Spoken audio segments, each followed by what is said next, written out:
Hai Sobat Unity, apa kabar nih? Semoga baik-baik aja ya. Balik lagi sama saya Nabila Maharani. Setelah podcast sebelumnya kita bincang-bincang terkait teknik industri, nah kali ini aku nggak sendiri nih. Aku ditemenin sama Lara Sita. Halo Sita. Halo Nabila. Oke, gimana nih kabarnya Sit? Wah, alhamdulillah baik. Kalau dari kamu gimana kabarnya? Waduh, masih baik-baik aja sih sejauh ini. Oke, Alhamdulillah. podcast kita kali ini mau ngobrolin apa sih Sit? Podcast kali ini kita bakal memperkenalkan kepada masa teknik industri, khususnya masa teknik industri di ITERA terkait himpunan mahasiswa teknik industri. Seperti apa sih himpunan mahasiswa teknik industri itu dan bagaimana sih bagian-bagian di dalamnya. Mungkin kita akan bahas hal yang seperti itu. Oke, jadi di podcast kali ini aku sama Sita nggak berdua aja, kita kedatangan tamu, ada teman-teman dari Kesekjenan, mungkin bisa kita sapa dulu. Halo abang dan kakak. Halo. Oke, gimana nih kak kabarnya? Gimana nih bang kabarnya? Sejauh ini baik sih, bener kayak kata Nabila, masih sejauh ini masih baik-baik aja, tapi nggak tahu nanti ke depannya gimana gitu ya. Oke, mungkin dari abang dan kakak bisa kenalan dulu nih.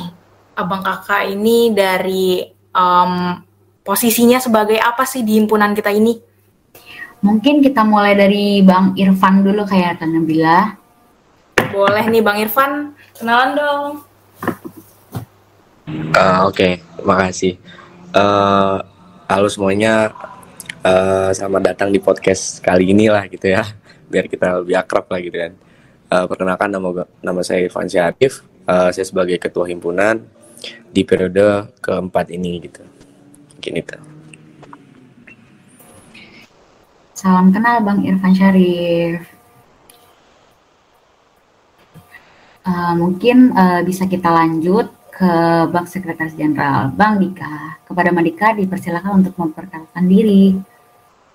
Oke, halo semuanya, buat semua yang mendengar podcast ini gitu ya. Jadi kenalin, gue Dika Cahya dari HMTI selaku Sekretaris Jenderal di kepengurusan yang keempat ini. Oke, dari Bang Dika udah kenalan nih, tapi kita juga mau kenalan dong sama kakak bendaharan sekretaris yang cantik-cantik banget nih. Boleh dong dari Kak Maria selaku bendahara umum untuk memperkenalkan diri terlebih dahulu. Oke, terima kasih. Halo semuanya. Di sini saya izin memperkenalkan diri. Nama saya Maria Putri Sriani dan di sini saya menjabat sebagai bendahara umum. Wah, kali mungkin bisa dilanjut ke Kak Reza Anissa selaku. Oke, halo semuanya. Kenalin, saya Reza Anissa. Di sini kebetulan menjabat sebagai sekretaris umum. Salam kenal ya. Salam kenal Kak Eja. Oke, mungkin kalau tadi kita udah kenalan nih ya sama teman-teman Kesekjenan. Nah, mungkin pertama aku pengen tahu dong job desk dari abang kakak dan sekalian nih apa aja sih? Mungkin bisa dimulai dari Kahim dulu nih. Jadi job desk Kahim itu apa aja sih Bang Irfan? Oke, makasih Nabila. Mungkin saya ingin dan juga menjadikan pemegang kebijakan tertinggi lah setelah mendapat dari masukan ataupun saran dari masa teknik industri ataupun dari masa himpunan gitu kan.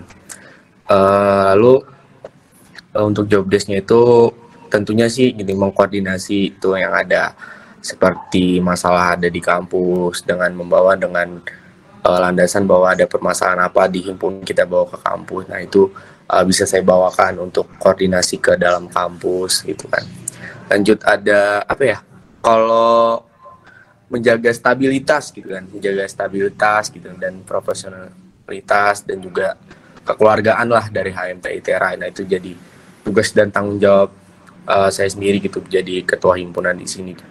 Dan tentunya juga untuk melakukan koordinasi gitu kepada KM ITERA ataupun kepada himpunan lain terkait dengan Prokja ataupun ada collab. Nah itu saya adanya konsultasi dan koordinasi gitu. Nah mungkin untuk job desk saya seperti itu sih sebagai ketua himpunan. Nah, keren banget nih job desk dari Kahim kita. Nah, tapi job desk dari Sekjen gak kalah keren dong pastinya. Nah, kepada Madika, kita boleh tahu nggak sih kalau job desk dari Sekjen sendiri itu apa aja sih, Bang? Ya, jadi kalau untuk job desk jadi sekretaris jenderal ini sebenarnya mungkin baru dengar kali ya, mungkin kayak teman-teman lain mungkin baru dengar kayak apa sih sekretaris jenderal gitu ya. Sebenarnya sekretaris jenderal itu sebenarnya sama aja sih kayak wakil ketua himpunan gitu ya. Ya, selayaknya wakil ketua himpunan ya gimana dari kalau misalkan dari ketuanya tadi kan sudah menjelasin bahwa ya intinya bagaimana ketua himpunan tuh mengembangkan atau membangun relasi keluar gitu ya. Gimana caranya mereka berkoordinasi dengan pihak luar. Hanya dalam hal ini kan di himpunan prodi lain, kemudian kampus-kampus lain gitu. Nah, lalu apa sih yang jadi tupoksi atau job desk dari sekretaris jenderal, yaitu bagaimana sekretaris jenderal itu mampu gitu ya, mampu untuk mengkoordinir, mengatur ataupun mengarahkan teman-teman yang menjadi BPH gitu. Apa sih BPH gitu ya? BPH adalah Badan Pengurus Harian yang di dalamnya ada ya jajarannya gitu, dari mulai sekretaris, bendahara, kepala departemen, kadif sampai dengan staf gitu. Gimana bisa mengatur mereka semua untuk bisa berkolaborasi menjalankan prokja sesuai dengan yang sudah direncanakan di awal gitu. Jadi kalau ketua himpunan tadi keluar, kemudian sekretaris jenderal ini gimana caranya bisa menjaga stabilitas di dalam kepengurusannya gitu. Kurang lebih kayak gitu sih untuk job desk dari sekretaris jenderalnya secara simpelnya gitu ya. Mungkin itu sih. Nah, tadi abang-abang kita udah ngejelasin nih job desk dari ketua himpunan dan sekretaris jenderal. Nah, setiap organisasi nggak pernah lepas dong dari namanya bendahara. Nah, kita kan tadi udah kenalan kalau bendahara kita adalah Kamaria. Nah, Kamaria boleh dong jelasin job desk dari bendahara sendiri itu gimana sih, Kak? Oke, boleh banget.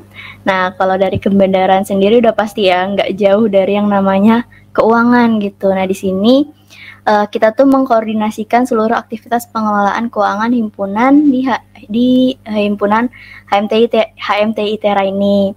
Terus juga bertanggung jawab kepada ketua dari HMTI Tera. Terus yang terakhir itu melakukan segala macam pencatatan yang berhubungan dengan keuangan HMTI Tera. Nah, karena di sini dari kebendaraan sendiri ada 3 orang, itu kita masing-masingnya juga punya tugasnya, kayak penanggung jawab di departemen ABC, terus yang lainnya di yang departemen lainnya, gitu. Nah, terakhir sekretaris kita nih. Mungkin kalau orang-orang taunya sekretaris ini bikin surat doang, Kak. Coba Kak Eja boleh dong kasih tahu nih job desk dari sekre itu apa aja sih? Oke, Nabila, mungkin emang sih kalau ditanya tentang job desk sekretaris tuh bakal nggak jauh-jauh beda sama sekretaris pada umumnya ya. Cuman kebetulan kalau di sekretaris himpunan ini, tupoksi atau job desk-nya mungkin ke mengelola hal-hal terkait administrasi ya. Contohnya mungkin administrasi surat masuk ataupun keluar dari HMTI Tera. Terus ada juga mengelola catatan terkait program kerja departemen dan badan usaha dalam himpunan ITERA ini. Selanjutnya itu mengelola database kehadiran anggota. Sebagai rekapitulasi aja sih. Terus yang terakhir, mengelola database notulen departemen ataupun kegiatan setiap ada rapat-rapat penting gitu di HMTI. Mungkin itu sih kalau dari sekretaris. Nah, kalau tadi kita udah bahas terkait job desk masing-masing nih ya, mungkin ada satu hal yang ketinggalan nih. Boleh banget dong dari Kahim kita nih, ngejelasin gimana sih sejarahnya bisa terbentuk HMTI sendiri ini? Oke, makasih Nabila. Mungkin saya menjawab dari sejarah gitu ya. Yang pertama sih sejarah dari HMTI itu dari abang-abang kita gitu kan, dari angkatan 2017, dan mereka yang membentuk dari himpunan ini dari pembentukan dari ADRT gitu, dan administrasi dari yang dibentukkan di kampus untuk pembentukannya bagaimana gitu. Dan kemudian itu ada rancangan dari 2017 dan baru diresmikan itu di tanggal 11 Februari tahun 2018. Dan sekarang udah keempat gitu ya, udah tahun keempat gitu, dan tahun depan itu udah lustrum lah gitu, udah 5 tahun gitu kan, udah apa ya, udah gede lah himpunan ini. Berarti kan masa teknik industri itu udah banyak banget sekarang tuh. Yang kita lihat aja angkatan 2022 udah 180-an gitu kan. Nah itu kan banyak banget ya pokoknya dari HMTI sekarang gitu. Dengan yang 2017 dulu masih angkatannya masih sedikit gitu kan, dan terus berlanjut dari 18 agak banyak, dan kemudian bertambah terus gitu progres dari teknik industrinya gitu. Nah mungkin kalau untuk sejarah sih seperti itu sih. Wah, bagus banget ya Bang Irfan. Aku sih setuju ya. Dan aku juga setelah mengikuti beberapa kegiatan himpunan juga jadi sedikit lebih tahu bahwasanya sejarah HMT itu panjang banget dan butuh perjuangan yang besar. Nah, seperti yang kita tahu bahwasanya tiap tahun akan terjadi perubahan kabinet. Nah, menurut dari Bang Dika sendiri, perkembangan dari kabinet sebelumnya ke kabinet sekarang tuh bagaimana sih Bang? Ya, jadi sebenarnya apa yang udah dirancang sama abang-abang dan kakak kita sebelum-sebelumnya itu udah bagus banget gitu ya. Kayak beberapa departemen tuh pasti memang udah pasti ada lah di setiap kabinetnya gitu. Cuman memang di tahun sekarang ada beberapa departemen gitu, bisa dibilang departemen atau bidang yang memang jadi yang menjadi pembeda lah gitu. Yang sebelumnya belum ada ataupun yang sebelumnya ada namun belum spesifik, akhirnya kita pecah gitu. Nah, di kabinet yang sekarang itu ada departemen yang namanya Departemen Sosial Masyarakat gitu. Dan ini nama departemen ini baru ada di kepengurusan yang sekarang. Itu departemen itu merupakan pecahan dari sebelumnya, di kabinet sebelumnya ada namanya divisi Pengmas. Jadi yang tadinya divisi di bawah departemen eksternal, jadi ada departemen eksternal, kemudian di bawahnya ada divisi pengabdian masyarakat. Itu kemudian kami pecah menjadi Departemen Sosial Masyarakat. Nah, kenapa sih kalau dipecah gitu ya? Tujuannya supaya ini biar lebih spesifik gitu. Jadi departemen ini benar-benar ngebahas terkait dengan bagaimana kegiatan kemasyarakat. Yang di bawahnya itu ada dua divisi sosial dan divisi ruang bakti desa gitu. Di situ udah dari nama divisinya udah terlihat bahwa satu divisinya kemudian fokus ke desa, bagaimana pengembangan desa dan lain sebagainya. Kemudian divisi satunya terkait dengan bagaimana sih kegiatan-kegiatan sosial di masyarakatnya. Kemudian ada satu lagi nih departemen yang menjadi departemen bukan baru sih, bisa bilang apa ya, inovasi barulah gitu ya. Itu namanya Departemen Minat Bakat. Nah, di sini tadinya tuh merupakan pecahan dari divisi dari departemen internal gitu, yang kemudian kita coba pecah untuk fokus kemudian ke dalam bidang minat bakat, yang dimana di bawahnya itu ada divisi olahraga, divisi seni budaya, dan ada divisi olahraga. Di situ terlihat kan maksudnya minat dan bakat daripada masa HMTI bisa lebih terfokus gitu. Ada yang bisa olahraga, ada yang kemudian ke seni budaya, kemudian ada juga yang ke e-sport, kemudian juga ada yang ini. Jadi kita lebih fokus sehingga itu menjadi satu departemen yang memang fokus mengurusi tentang bagaimana minat bakat masa HMTI. Itulah yang menjadi pembeda. Tapi bukan berarti kabinet yang sekarang lebih baik, tidak. Kita hanya mencoba memberikan suatu perkembangan menyesuaikan dengan keadaan atau menyesuaikan dengan jumlah atau kemampuan dari masa HMTI itu sendiri gitu. Wah, bagus banget nih jawaban Bang Dika.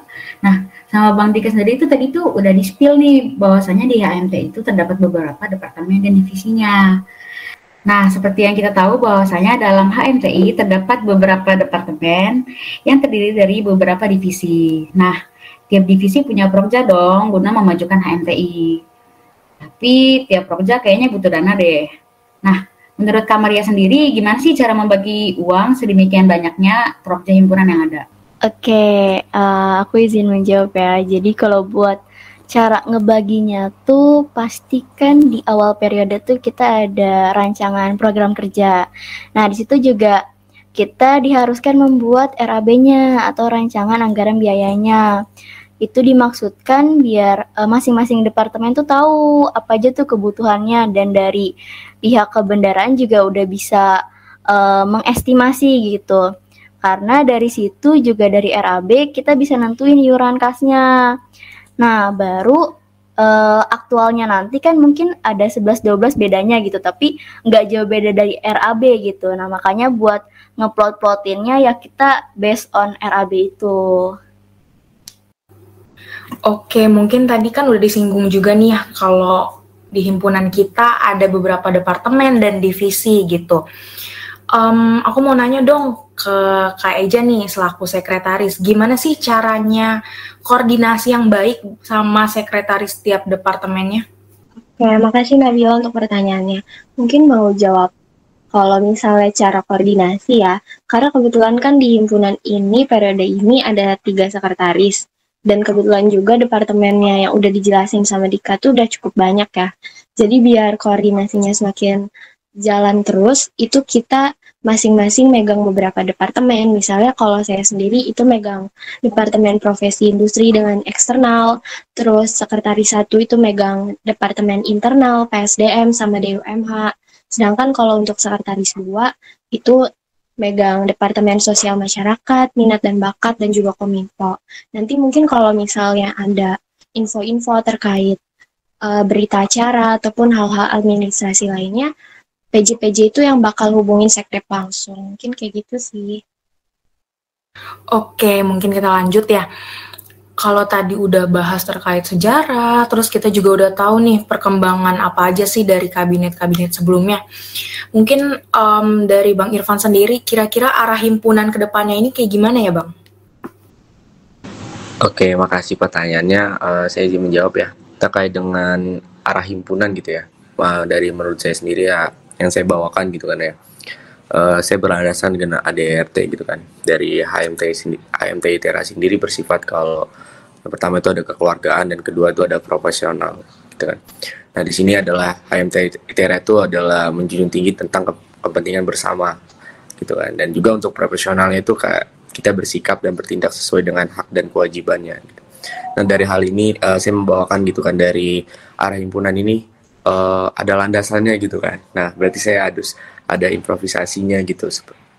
Nah, tentunya terkait dengan untuk mengembangkan anggotanya gitu, contohnya kan terkait dengan pengembangan dari mahasiswa terhadap masyarakatnya itu bagaimana gitu. Karena kita tahu kan kita di kuliah gitu kan nggak terlalu banyak lah yang saya pelajari gitu terkait dengan untuk masyarakat, tapi di himpunan itu yang saya rasakan itu cukup banyak untuk yang berdampak kepada masyarakat gitu. Nah, hal-hal yang begitu yang untuk memacu pada untuk dunia kerja nantinya lah gitu ya. Saya bukan dia sok tahu bagaimana gitu kan, cuman saya berlandasan dengan hal itu gitu, dengan arah himpunannya gitu. Terkait dengan permasalahan-permasalahan yang ada di himpunan seperti kayak ada UKT dan permasalahan akademik segala macamnya gitu. Nah, ini menjadi arah saya untuk menyelesaikan. Oh, berarti saya sebagai ketua himpunan bertanggung jawab gitu. Dengan arahnya berlandasan dengan tadi kekeluargaan dan profesional gitu. Dan tentunya di sini dari arahnya ini kayak saya lebih mewadahi gitu dan mengelola dari masa gitu teknik industri ITERA untuk dalam mengembangkan gitu dalam potensi minat bakatnya gitu, dan akademik maupun non akademik gitu. Dan juga tujuannya untuk mengaplikasikan dari keilmuan juga dari teknik industrinya bagi mahasiswa dan masyarakat gitu. Nah, mungkin arah himpunan yang saya bawakan itu seperti itu sih.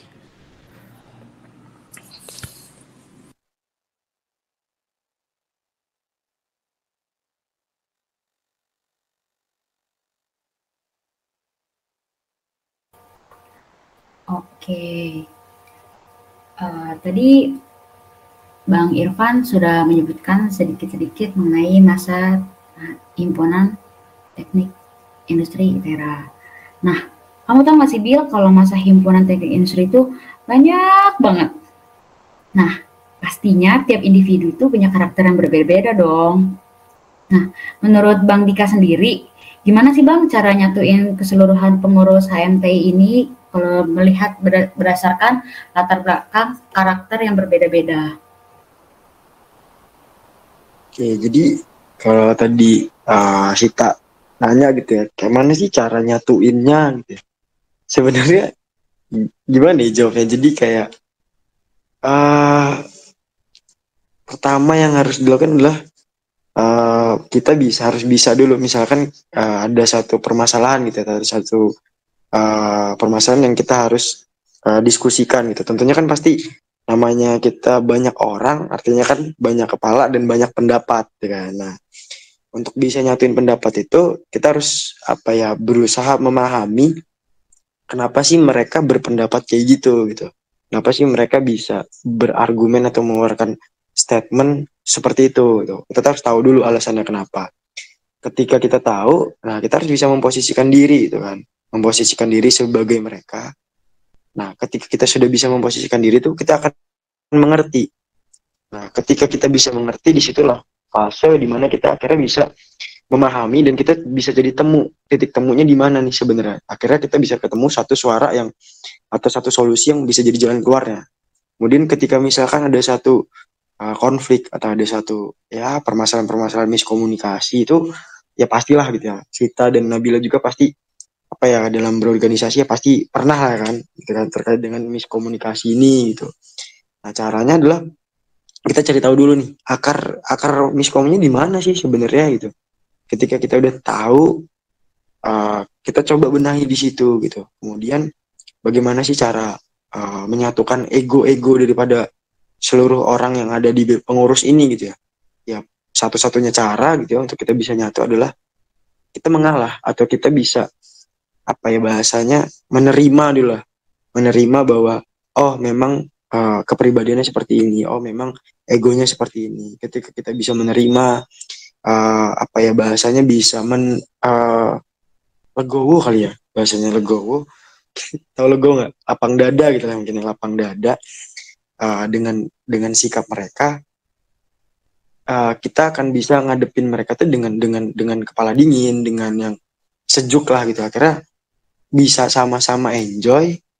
Nah, disitulah bisa sama-sama cair dan ketemu nih bahwa yang seharusnya yang sebenarnya seperti apa gitu. Jadi balik lagi sebenarnya bagaimana cara kita tuh untuk bisa memahami individu atau pribadi orang lain itu seperti apa untuk bisa menyatukan satu sama lain gitu. Karena memang ya tetap sih walaupun banyak walaupun banyak cara sebenarnya tetap aja pasti akan ada masalah-masalah yang sulit terselesaikan. Cuman alhamdulillahnya sejauh ini komunikasi gue sama Irfan pun bagus dan akhirnya kita bisa benar-benar ngebentuk sebuah pengurus yang bisa dibilang cukup baik lah sekarang gitu, kurang lebih kayak gitu sih.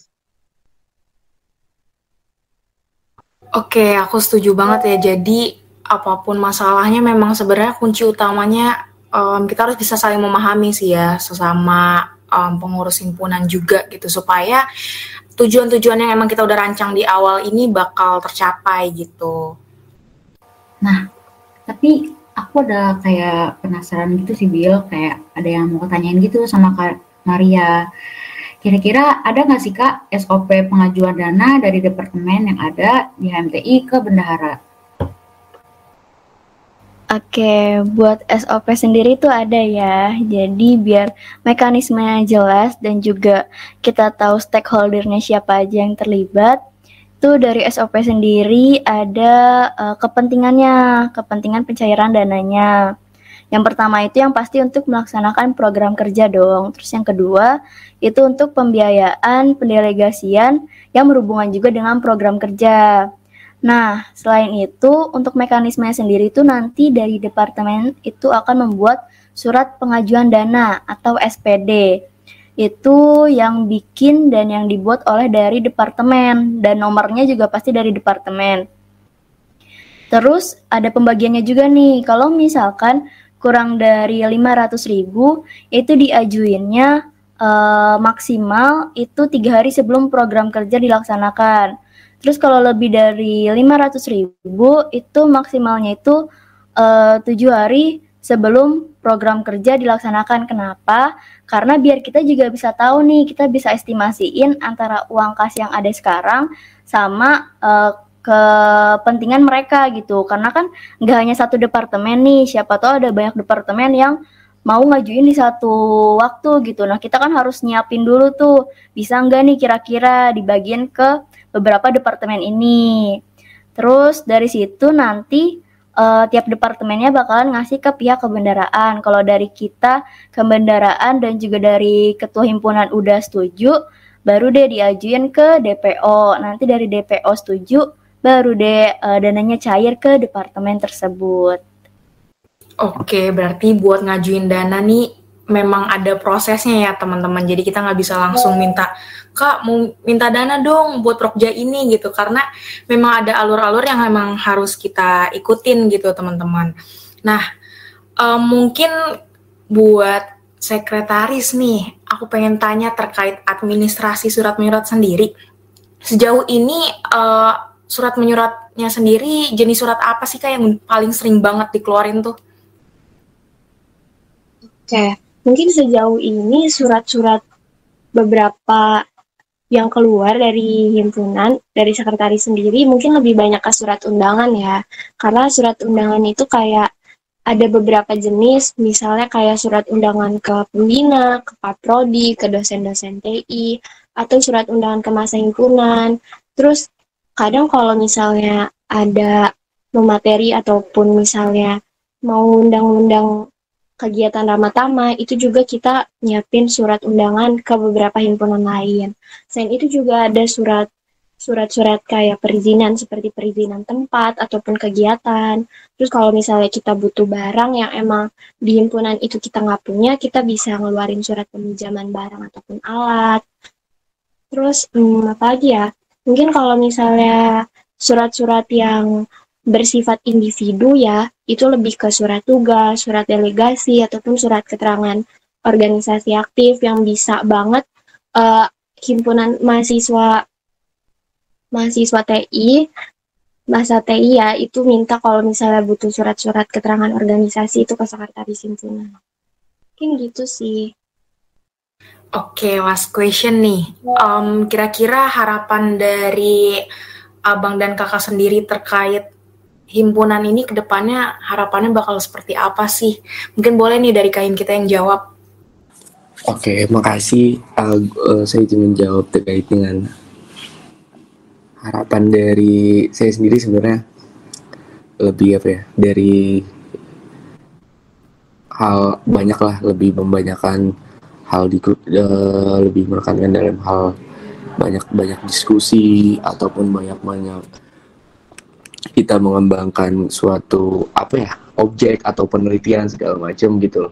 Jadi harapan saya ke depannya untuk teknik industri ataupun nanti untuk pada anak-anak gitu loh ya, kita bisa bareng-bareng loh, kerja bareng-bareng dengan suatu tujuan yang sama gitu kan. Dengan semisal kita tadi ada di minat bakat, ada yang sosma gitu kan berbeda-beda tapi kita tujuannya satu gitu kan. Dan mungkin harapan saya sih untuk lebih meningkatkan lagi untuk kebersamaannya gitu. Karena ya kalau kita nggak bisa bekerja sama ya nggak mungkin tercapai kan tujuannya gitu kan. Ya mungkin patah sih sebenarnya kayak gitu ya. Tapi ya ya di sini ini aja sih ya. Harapan saya ke depannya sih seperti itu, untuk apalagi kan ini kita juga udah ada di kepengurusan akhir lah, ibaratnya udah mau di akhir gitu kan, di hampir mau Desember kita mau demis karena terbentur dengan dari kampus gitu kan, dan selanjutnya akan dilanjutkan dari kepengurusan selanjutnya. Harapan saya lebih dijaga lagi untuk teman-temannya, lebih dibimbing lagi teman-temannya, semisal ada masalah ayo kita selesain lah bareng-bareng gitu kan. Karena kalau masalah kecil aja gitu kayak dibiarin terus ya, namanya zaman sekarang itu kan sakit hati kan ujung-ujung kayak gitu kan. Nah, itu harapan saya ke depannya, bahwa kita harus ya intinya dari hal kebersamaan itu gitu, dan banyak-banyak kita lah diskusi pada dosen, pada abang-abang, pada teman-teman, pada adik-adik juga, apa yang menjadi kendala atau menjadi masalah gitu, gimana cara memperbaikinya gitu, gimana cara menyelesaikannya gitu. Dan hal-hal yang kayak gitu tuh harapan saya bisa tercapai lah buat teman-teman sekalian, buat anak-anak sekalian, buat adik-adik sekalian gitu kan. Ini tuh sih. Nah, kira-kira itu aja sih perkenalan terkait HMTI sendiri. Nah, dari abang dan kakak sendiri, ada nggak sih yang mau disampaikan buat pendengar podcast kita kali ini? Apa ya? Mau disampaikan sih sebenarnya lebih ini aja sih, lebih dikuatin aja teman-teman untuk kita cari lagi untuk apa sih hal-hal yang baru yang unik gitu untuk podcast selanjutnya, dan juga inovasi-inovasi selanjutnya yang untuk dihadirkan dalam podcast ini gitu. Ataupun kita bisa mengajak dosen ataupun adik-adik segala macam. Nah itu lebih asik lagi kan, ada beberapa sudut pandang gitu kan. Nah itu yang ya, harapan bukan harapan sih. Ya boleh juga sih bilang harapan gitu. Gitu aja sih. Mungkin mau nambahin ya, jadi mungkin buat pesan untuk yang lagi mendengar podcast ini gitu. Jadi kalau ini yang dengar adalah orang-orang di luar HMTI gitu ya tungguin aja podcast terbaru dari HMTI yang nantinya bakal ngebedah abis gitu ya terkait dengan apa aja sih yang ada di HMTI sekarang gitu. Kalau untuk teman-teman HMTI ya tunggu aja apalagi yang bakal muncul dari HMTI yang mungkin bisa bikin teman-teman semua jadi tertarik sih gitu. Oke deh teman-teman, cukup segitu aja kita ngobrolnya bareng kesekjenan. Nah, sebelum aku tutup, aku mau pantun dulu Bisa kali Abang Kakak dan Nabila sautin? Gimana? Boleh. Burung dara, burung cendrawasih. Cakep banget. Cakep. Hari dulu di Papua. Cukup sekian, terima kasih. Semoga bermanfaat untuk semua. Asik. Ya, terima kasih ya. Thank you Las, thank you Nabila. Asik. Mungkin kita say goodbye dulu nih buat abang dan kakak kita. Terima kasih ya abang dan kakak udah ngeluangin waktunya buat podcast kali ini. Sama-sama. Terima kasih juga buat Nabila Malaras, keren banget moderator dari kita berdua ini. Ya, terima kasih juga. Terima kasih buat Arasita dan Nabila jadi moderator lah kali ini. Terima kasih banget, keren banget. Oke, mungkin langsung kita tutup aja. Aku Nabila dan Larasita. Halo Sita, mungkin bisa nih tutup dulu. Oke, jadi mereka tutup. Aku Larasita Firosi dan aku Nabila Putri Maharani. Kita pamit undur diri dan sampai jumpa di podcast selanjutnya teman-teman. Bye-bye. Dadah. Sampai jumpa, bye. Sampai jumpa di